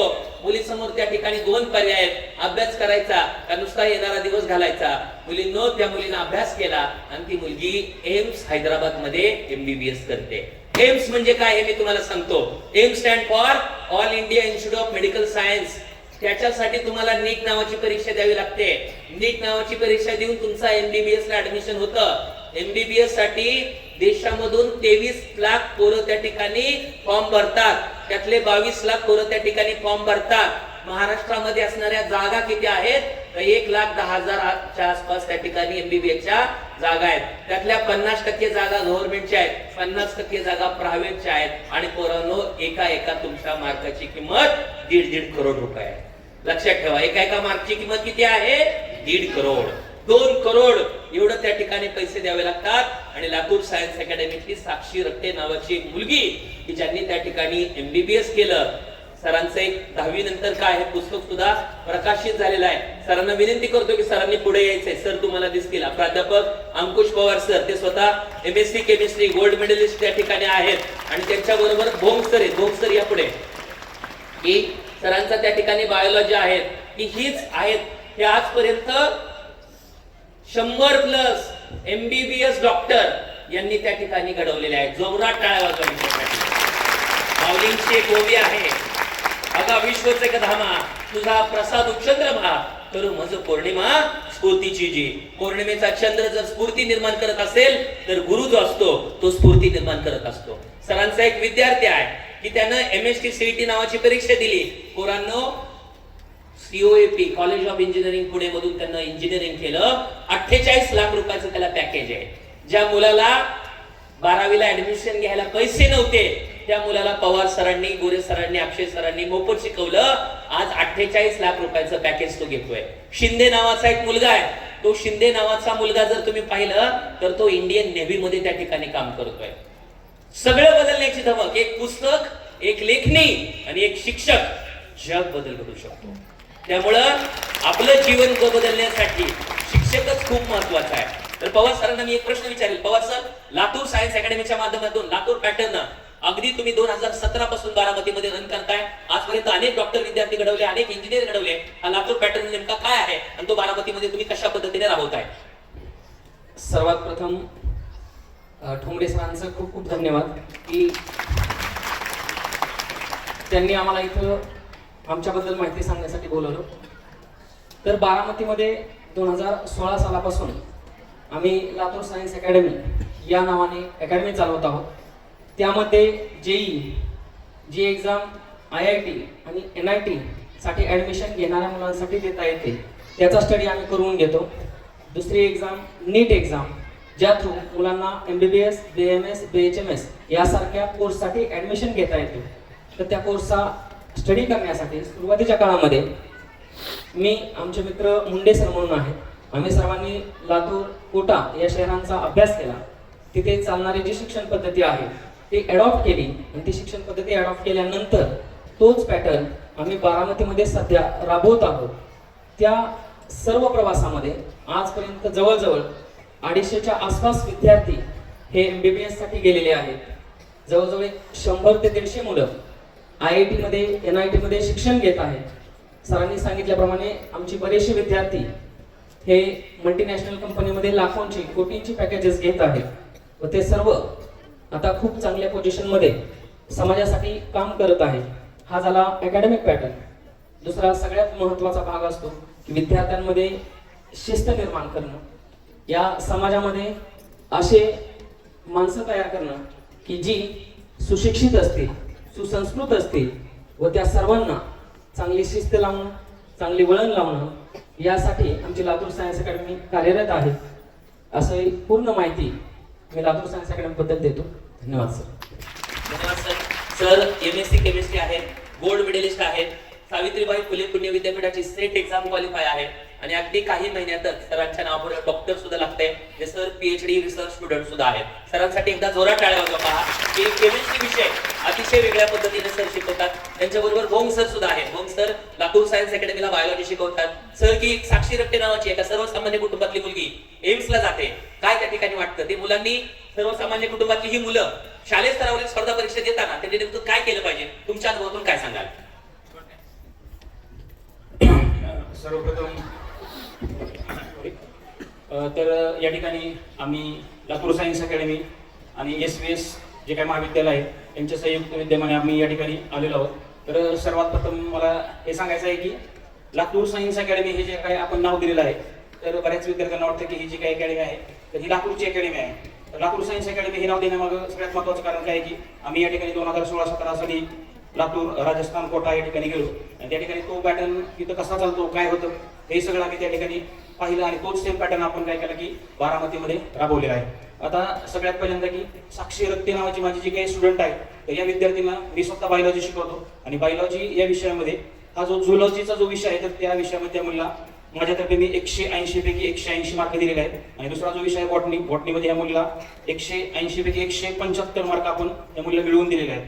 असे जवळजवळ माझे या ठिकाणी लातूर सायन्स अकॅडमीच्या माध्यमातून 100+ विद्यार्थी आजपर्यंत MBBS अकॅडमी आणि लातूर सायन्स अकॅडमी तुमच्यासाठी टेंभुर्णीमध्ये सरांच्या, ठोंबरे सरांच्या मार्गदर्शनाखाली आणि लातूर सायन्स अकॅडमीच्या अनुभवी प्राध्यापकाच्या माध्यमातून आपल्या टेंभुर्णीमध्येच लवकरच त्या ठिकाणी आपण सुरू करतोय. काही लेक्चर्स आपले सुरू झालेले आहेत. तर सरांसाठी टाळ बसा. शेवटची 10 मिनिटं फक्त मी तुमची घेणार आहे. तुमचं करिअर घडवत असताना पोरांनो, तुमच्या माझ्या घरातली आई, तुमच्या माझ्या घरातला बाप प्रचंड प्रमाणाची मेहनत घेत असतो. त्या आईला नेहमी वाटत असतं माझ्या मुलांना शिकावं, माझ्या मुलांनी शिकावं. प्रत्येक आईला वाटत असतं, प्रत्येक बापाला वाटत असतं. सगळ्यांनी ताड बसा. तुमच्या माझ्या घरातली मी तुम्हाला आई सांगणार आहे, तुमच्या माझ्या घरातला बाप सांगणार आहे. त्या आई नेमकी काय असते? आई प्रचंड प्रमाणाची मेहनत घेत असते. अकबर नावाचा बादशाह आहे. त्या बादशाच्या दरबारामध्ये 2 घोडे आहेत. तो बादशाह बिरबलाला विचारतो, या 2 घोडेमधली आई कुठली, लेक कुठली ओळखायचं आहे? बादशाह म्हणतो, बिरबलजी सोपं आहे, या 2 घोडे घेऊन. बिरबल म्हणतो, बादशाहजी सोपं आहे, या 2 घोडे घेऊन आपण पाणवठ्यावरती जाऊया. पाण्यामध्ये जी पहिली घोडी जाईल ती आई असेल आणि पाठीमागं जी असेल ती लेक असेल. पोरांनो, प्रत्येक संकटामध्ये तुमची माझी आई आणि तुमचा माझा बाप त्या ठिकाणी असतो. ती आई नेमकी काय असते? ती आई प्रचंड प्रमाणाची मेहनत घेत असते. पोरांनो, त्या ठिकाणी तुमचा माझा ज्या वेळेला जन्म पण झाला नव्हता त्यावेळेला 2 व्यक्तींनी तुमच्या माझ्यावरती प्रेम केलं. त्यातली पहिली व्यक्ती आई आणि दुसरा व्यक्ती तुमचा माझा बाप.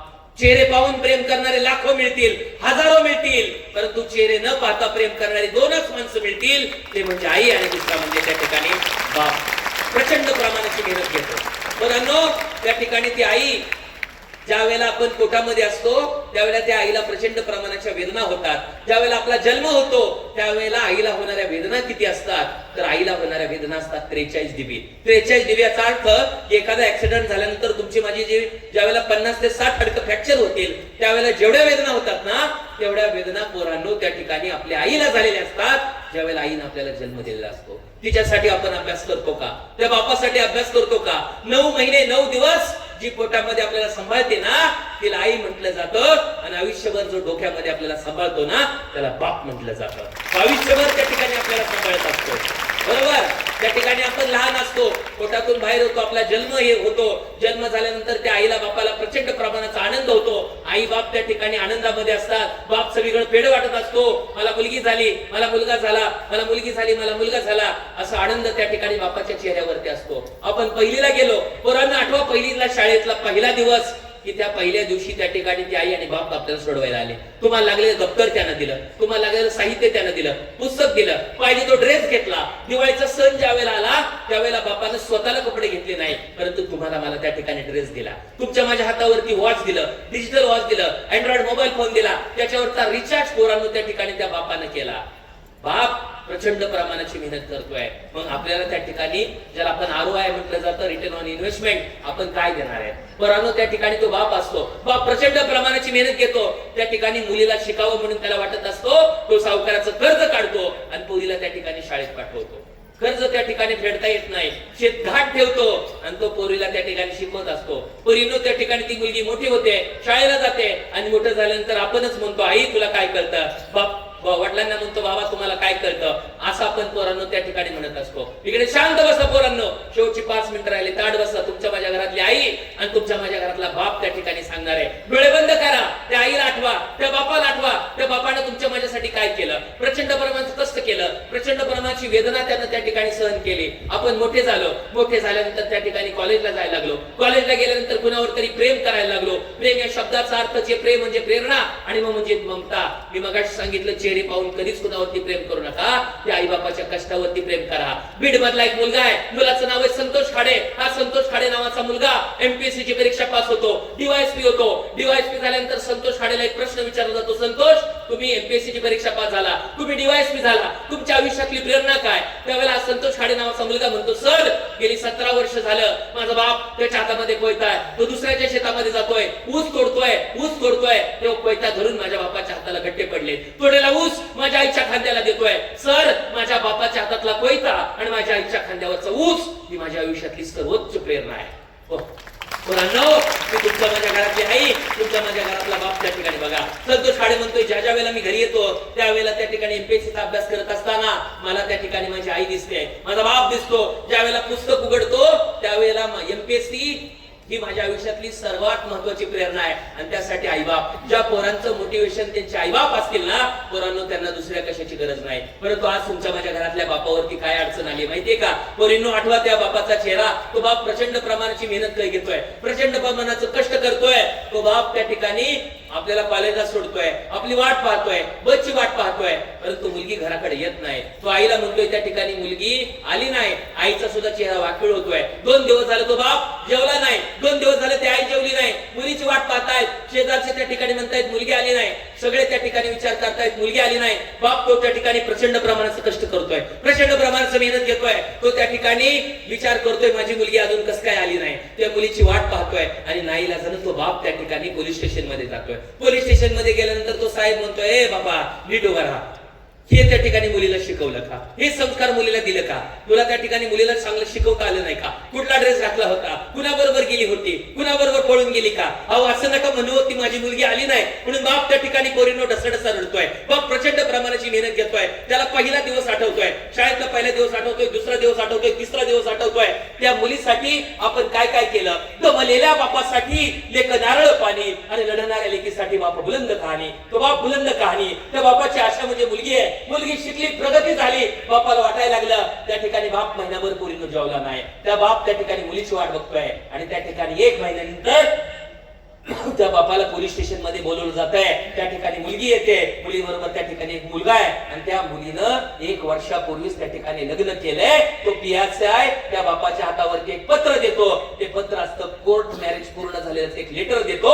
त्यावेळेला बापाचा त्या ठिकाणी चेहरा पाण्यासारखा जावतो. मुलीनं त्या ठिकाणी बाप ढसाढसा रडायला लागतो. त्याच्या आयुष्यातलं सगळ्यात महत्वाचं त्याला वाईट वाटतं की ज्या मुलीला मी शिकवलं, ज्या मुलीसाठी मी तिला शाळेत पाठवलं, ज्या मुलीसाठी मी दिवाळीचं सण खाल्लं नाही, ज्या मुलीसाठी मी नवीन वर्ष पाहिलं नाही, ज्या मुलासाठी प्रचंड प्रमाणाचं कष्ट केलं, ती मुलगी आज पळून गेली. त्या ठिकाणी शेजारचे त्या ठिकाणी बापाला नावं ठेवायला लागतात. बाप खाली बघतोय, ढसाढसा रडतोय. आई तर त्या ठिकाणी कोसळली, आईला दवाखान्यात नेलंय. प्रचंड प्रमाणाच्या वेदना त्या ठिकाणी पोरीनो त्या आईला होतात, प्रचंड प्रमाणाच्या वेदना त्या ठिकाणी बापाला होतात. पोरीनो त्या ठिकाणी तो बाप काय असतो त्या डोळे बंद करा आणि त्या बापाचा चेहरा आठवा. तो बाप तुमच्या माझ्यासाठी काय करतो, तो बाप नेमका काय असतो त्या ठिकाणी आठवा त्या बापाचा चेहरा. पोरीनो हा बाप असतो तो तुमच्या माझ्यासाठी प्रचंड प्रमाणाची मेहनत घेत असतो. त्या बापाला कधी खाली घेऊन देऊ नका. त्या सावित्रीसाठी एकदा जोरात टाळ्या वाजवा. त्या माईमुळे त्या ठिकाणी आपण शिकतोय, या माईमुळे आपण त्या ठिकाणी शिकतोय. लोहा जितना तपता है उतनी ही ताकत भरता है, हीरे को जितनी धार लगाए उतना ही बहरता है. सूरज जैसा बनना है तो सूरज जैसा जलना होगा, नदियों से आदर पाना है तो पर्वत छोड़कर आना होगा. या हर संकट का हल होगा, आज नहीं तो कल जरूर होगा. पोरांनो प्रेम कुणी करावं, कुणावरती करावं आणि का करावं ही सांगणारी माझी लाडकी कथा सांगतो. चेहरे पाहून प्रेम करणारे हजारो मिळतील, लाखो मिळतील, परंतु चेहरे न पाहता प्रेम करणारे आई बाप असतात. एका गावामध्ये एक शेतकरी असतो. त्या शेतकऱ्याच्या घरामध्ये त्याची एक पत्नी असते आणि 2 मुलं असतात. प्रचंड प्रमाणाचा दुष्काळ पडलेला असतो. त्या शेतकऱ्याच्या घरामध्ये खायला काय नसतं. विचार करतो शेतकरी करायचं काय, भूक लागता, जीव तळमळतो, काय सांगू मी कसा, पाण्यामधला मासा तडफडतो पाण्याविना जसा. पोरीनो अशी शेतकऱ्याची अवस्था झालेली असते. पोरांना खायला काय नाही, करायचं काय. शेतकऱ्याचं लक्ष त्या गावातल्या त्याच्या घरातल्या गोठ्यावरती जातं आणि गोठ्यामध्ये त्या शेतकऱ्याचा बैल असतो. त्या बैलाचं नाव असतं राजा. त्या राजाला घेऊन शेतकरी बाजारामध्ये विकायला जातो. विकायला गेल्यानंतर प्रचंड प्रमाणाचं दुःख त्या शेतकऱ्याला असतं, कारण पोरं घरामध्ये जेवली नाही, त्याची पत्नी जेवली नाही. पोरांना त्या ठिकाणी जेवायला काहीतरी लागल म्हणून तो त्या राजाला घेऊन बाजारामध्ये विकायला येतो. बाजारामध्ये विकायला गेल्यानंतर पहिले गिराईक येतं. 25,000 रुपयाला राजाला मागितलं जातो. शेतकऱ्याचा प्रश्न आहे, बाबा रे तू तंबाखू खातो का? गिराईक म्हणतो मी तंबाखू खात नाही. शेतकरी म्हणतो मला माझ्या राजाला विकायचं नाही. शेतकऱ्याला म्हणावं असं गिराईक भेटत नाही. दुसरं गिराईक येतं, 30,000 रुपयाला राजाला मागितलं जातं. शेतकऱ्याचा प्रश्न आहे, बाबा रे तू तंबाखू खातो का? गिराईक म्हणतो मी तंबाखू खात नाही. शेतकरी राजाला विकत नाही. संध्याकाळची वेळ होते, घरून पण निरोप येतो की अहो विकलं का राजाला, आज सुद्धा पोरांना काही खायला नाही. त्यावेळेला संध्याकाळच्या वेळेला एक गिराईक येतं, 10,000 रुपयाला राजाला मागितलं जातं. शेतकऱ्याचा प्रश्न आहे, बाबा रे तू तंबाखू खातो का? गिराईक म्हणतं मी तंबाखू खातो. आणि शेतकरी 10,000 रुपयाला राजाला विकतो. 10,000 रुपये घेऊन तो घराकडे येतो, मुलांसाठी साहित्य घेतो, सगळं काही घेऊन येतो. परंतु शेतकऱ्याचं व्यक्तिमत्व म्हणजे ते मला देखणे व्यक्तिमत्व पाहायला मिळतं. तेच चेहरे देखणे जे प्रांजळाचे आरसे, गोरटे की सावळे मूल नाही फारसे. तेच डोळे देखणे जे तारी ती साऱ्या नभा, कोंडे ती नेत्र जनांचे सांडे ती नेत्र काळा. दुसऱ्याच्या डोळ्यातलं दुःख पाहून ज्याच्यामध्ये टचकन पाणी येतं ना, त्या डोळ्यांना देखणा डोळा म्हटलं जातं. आचार्य विनोबा असं म्हणतात, विद्यार्थी हा शिक्षण परायण नसावा, शिक्षक हा विद्यार्थी परायण नसावा, दोघेही ज्ञान परायण नसावे आणि ज्ञान हे सेवा परायण नसावे. आपल्या ज्ञानाच्या माध्यमातून सेवा घडली पाहिजे. ज्या पद्धतीने ठोंबरे सरांच्या माध्यमातून, या संस्थेच्या माध्यमातून विद्यार्थ्यांसाठी हा सेवा परायण उपक्रम आहे. एकदा आपल्या संस्थेसाठी जोरात टाळ्या वाजवा की ज्यांनी हा उपक्रम त्या ठिकाणी इथं राबवलेला आहे, ज्यांच्या माध्यमातून, ज्यांच्या प्रेरणेतून हा उपक्रम राबवला जातोय. शेतकरी घरी जातो, घरी गेल्यानंतर पत्नीला म्हणतो अगं राजाला 25,000 रुपयाला मागितला, 30,000 रुपयाला मागितला, पण गिरायक तंबाखू न खाणार होतं. मी तंबाखू खाणाऱ्या गिरायकाला 10,000 रुपयाला राजाला ऐकला. शेतकऱ्याची पत्नी म्हणते तुमचं डोकं फिरलं का काय? तंबाखूचा बैलाकाचा आणि गिरायकाचा काय संबंध आहे? त्यावेळेला पोरांनो शेतकऱ्यानं दिलेलं उत्तर, तुमच्या माझ्या आयुष्यामध्ये प्रेम कुणी करावं, कुणावरती करावं, का करावं हे सांगणार होतं. शेतकरी म्हणतो अगं तंबाखू न खाणाऱ्या गिरायकाला जर राजाला ऐकला असता तर त्या गिरायकाने राजाला लय ताबलू घेतला असता, आपल्या राजाला लय काम पडलं असतं. माझ्या राजाने लय काम केलंय, लय नांगरणी केली, लय पेरणीचं काम केलेलं आहे, प्रचंड प्रमाणाचं काम केलंय. तंबाखू खाणाऱ्या गिरायकाला यासाठी राजाला ऐकला कारण तंबाखू खाणाऱ्या गिरायकाला तंबाखू खायची सवय असते. ते गिरायक 5-5 मिनिटाला तंबाखू खायला थांबल आणि 5-5 मिनिटाला आपल्या राजाला विश्रांती मिळेल. 5-5 मिनिटाला आपल्या राजाला विश्रांती मिळेल. पोरांनो याला म्हटलं तर प्रेम. जे जे भेटे भूत ते ते मानिजे भगवंत, हाच निश्चित भक्ती योग जाण माझा. पोरांनो प्रेम पुस्तकावरती करा, प्रेम आई बापावरती करा, प्रेम आपल्या गावावरती करा, प्रेम आपल्या शाळेवरती करा, प्रेम स्वतःवरती करा. या जगण्यावर, या मरण्यावर शतदा प्रेम करावे, शतदा प्रेम करा. पोरांनो शायर हूं मैं, फर्ज है मेरा आईना दिखाना, मैं बैठकर लाशों पर गजल नहीं लिख सकता, इस जुर्म की जो चाहे सजा दो, लेकिन मैं खामोश नहीं रह सकता. आज तुमच्यासाठी सांगितलेल्या सगळ्यात महत्त्वाच्या गोष्टी आहेत. एक म्हणजे आई आणि दुसरा म्हणजे बाप आणि तिसरी गोष्ट म्हणजे करिअर, चौथी गोष्ट सकारात्मक विचार आणि पाचवी सगळ्यात महत्त्वाची गोष्ट, आता तुम्हाला शिकण्यासाठी बारामती, लातूर, पुण्याला जायची गरज नाही. लातूर सायन्स अकॅडमी आणि SVS अकॅडमीच्या माध्यमातून या भागातील सर्वसामान्य कुटुंबातील मुलं आता डॉक्टर, इंजिनियर होतील, नासा मध्ये जातील. मुलींनो शारदानगर मध्ये त्या ठिकाणी एक बाप आहे, तो बाप प्रयोगशाळेमध्ये काम करतो, त्यांची मुलगी नासा मध्ये सायंटिस्ट आहे. विचार करा, त्या ठिकाणी आपल्याला जर आपण सायंटिस्ट म्हणून त्या ठिकाणी काम करत असो, कसं वाटेल त्या ठिकाणी बापाला, कसं वाटेल त्या आईला, आपण काय ROI देणार आहे. त्या दृष्टिकोनातून आजचा हा कार्यक्रम या ठिकाणी होता. शेवटी जाता जाता माऊलींच्या ज्ञानेश्वरीच्या भाषेमध्ये सांगायचं झालं तरी नून ते पुरते, अधिक ते सरते, करून घ्यावे तुमते विनवित असते. की लहान मुलं बऱ्याच वेळ बसलेले आहेत, कारण सकाळपासून तुम्हाला हा ज्ञानाचा यज्ञ या ठिकाणी सुरू आहे. टोमरे सरांचं मी मनपूर्वक धन्यवाद व्यक्त करतो. 2 मुलींना प्रतिक्रिया, कसं वाटलं तुम्हाला, काय शिकायला मिळालं? सरांनी जेवढा जो कार्यक्रम तुमच्यासाठी आयोजित केलेला आहे, कुठल्याही 2 मुलींनी पुढे यायचंय. संधी पहा, ही संधी तुम्हाला असते. मगाशी मी तुम्हाला सांगितलं की संधी कुणीच कोणाला देत नाही, तुम्हाला तरी का कोण देईल? स्वयंसिद्धतेसाठी ज्याचं त्यानं कंबर खचून लढावं लागतं, तर आयुष्यभर दुसऱ्याच्या घरात भांडी घासत बसावं लागतं. जोरात टाळ्या या ताईंसाठी, जोरात टाळ्या. अर्जुन सरांचं पुढचं एक वाक्य आहे की पोरांनो आयुष्य हे वरातीच्या घोड्यासारखं नसलं पाहिजे, आयुष्य हे रेतच्या घोड्यासारखं असलं पाहिजे. वरातीचा घोडा प्रत्येसाठी लढतो आणि रेतचा घोडा जिंकण्यासाठी पळतो. या दोन्ही दिदींसाठी जोरात टाळ्या वाजवा. पोरांनो मुली का सगळ्या क्षेत्रात पहिले आहेत तर हे उदाहरण नाही. कुठल्याही बाबतीमध्ये मुली डॉक्टर होतात, मुली इंजिनियर होतात. आज एम्स मध्ये पहिली येणारी मुलगी सुद्धा महाराष्ट्रातून नीट मध्ये पहिली येणारी मुलगी आहे, JEE मध्ये पहिली येणारी मुलगी आहे. पोरांनो त्या ठिकाणी लाजा वाटू द्या. त्या ठिकाणी आज गावागावातल्या पोरांची लग्न होत नाही. पोरांनो त्या ठिकाणी ती पोरग म्हणते बाबा लगीन, बाबा लगीन, कुठनं पाहुणा आणायचं बाबांनी. ही परिस्थिती आहे. त्या ठिकाणी गोष्ट खोटी नाही पोरांनो, ही खरी गोष्ट आहे. स्वतःची लाज वाटू द्या. काय आपण करणार आहोत? या व्याख्यानाच्या प्रतिक्रिया ऐका. एकदा शांत बसा, शांत बसा. तुमचं नाव सांगा, काय शिकलात सांगा. सुरवशी ऋतुजा संतोष माझं नाव. मला आज या व्याख्यानातून पप्पा म्हणजे वडील कसं समजले.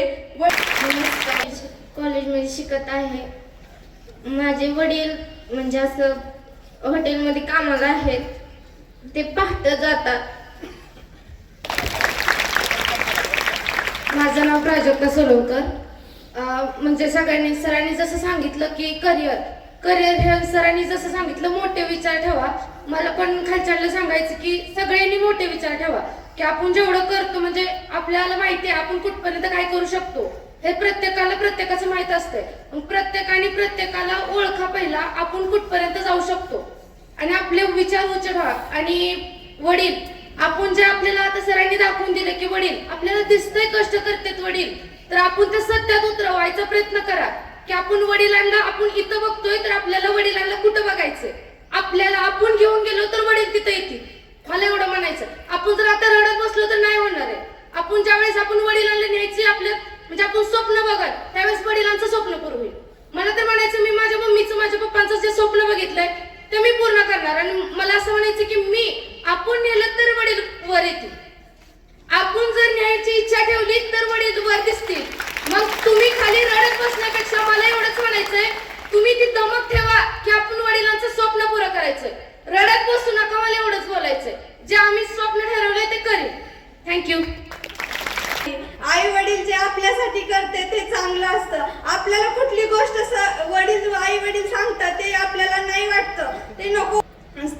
वडील जसे असतात, आई वडील असतात, तसे भाऊ बहीण सगळेच असतात. कारण की सरांनी आपल्याला छान मार्गदर्शन केलं आणि आपल्याला यातून हे शिकायला मिळतं की आपल्या ज्या आयुष्यात दोन माणसं आहेत की आई आणि वडील, ती कोण आहेत नेमकी. आपण त्यांना म्हणतो की तुम्ही असं वागा तसं वागा, आपण त्यांना सांगतो, पण आपल्याला जन्म त्यांनी दिला आणि आपण त्यांना शिकवतो. दिस नॉट फेअर. म्हणजे आपण त्यांना शिकवतोय, आपण एवढं पण मोठं नाही की आपण त्यांना शिकवतोय.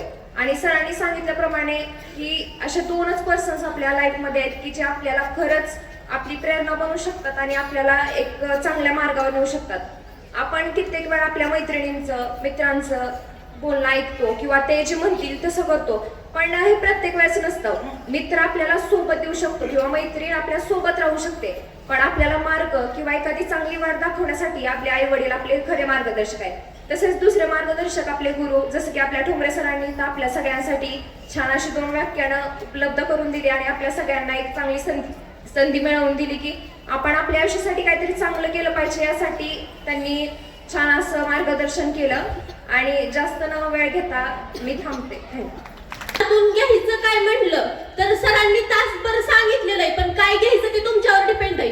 आता ही तर 90% मुलींच्या डोळ्यामध्ये अश्रू आहेत, कारण की त्यांना वडिलांची उणीव झाली. पण हिथं अश्रू न दाखवता माझ्या बापासाठी मी काहीतरी करू दाखवेन. मी एक मुलगी आहे, परंतु रणरागिणी मी कुठल्याच ह्याच्यात म्हणजे कुठल्याच शेतात कमी नाही पडणार. असं जर इथल्या प्रत्येक मुलीनं ठरवलं तर हे या कार्यक्रमाचं म्हणजे काहीतरी फळ असं सरांना मिळेल. त्यामुळं इथं रडत न बसता प्रत्येक मुलीनं काहीतरी एक मनाशी खुणगाठ बांधा आणि एकच मनात ठरवा की आजपर्यंत मुलगा असेल मुलगी असेल, मी ओळखली जाते गावात ती अमुक व्यक्तीची मुलगी आहे. पण आज मनामध्ये एक गोष्ट पक्की लक्षात ठेवा की इथून पुढे ज्यावेळेस मी माझं करिअर करेल त्यावेळेस माझे आई वडील माझे आई बाप माझ्या नावाने ओळखले जातील. हाच काही तो संदेश या कार्यक्रमातून घेऊन जावा. धन्यवाद. मत होना जिंदगी में किसी भी वक्त तुम्हारा नाम हो सकता है. अगर दिल में है हौसला तो अखबार बांटने वाला बच्चा भी कलाम बन सकता है. तुमच्यामध्ये ती दमक आहे. शेवटी जाता जाता तरी नूर ते पुरते अधिक ते सरते करून घ्यावे तुमते विनवित असे. धन्यवाद. थँक्यू.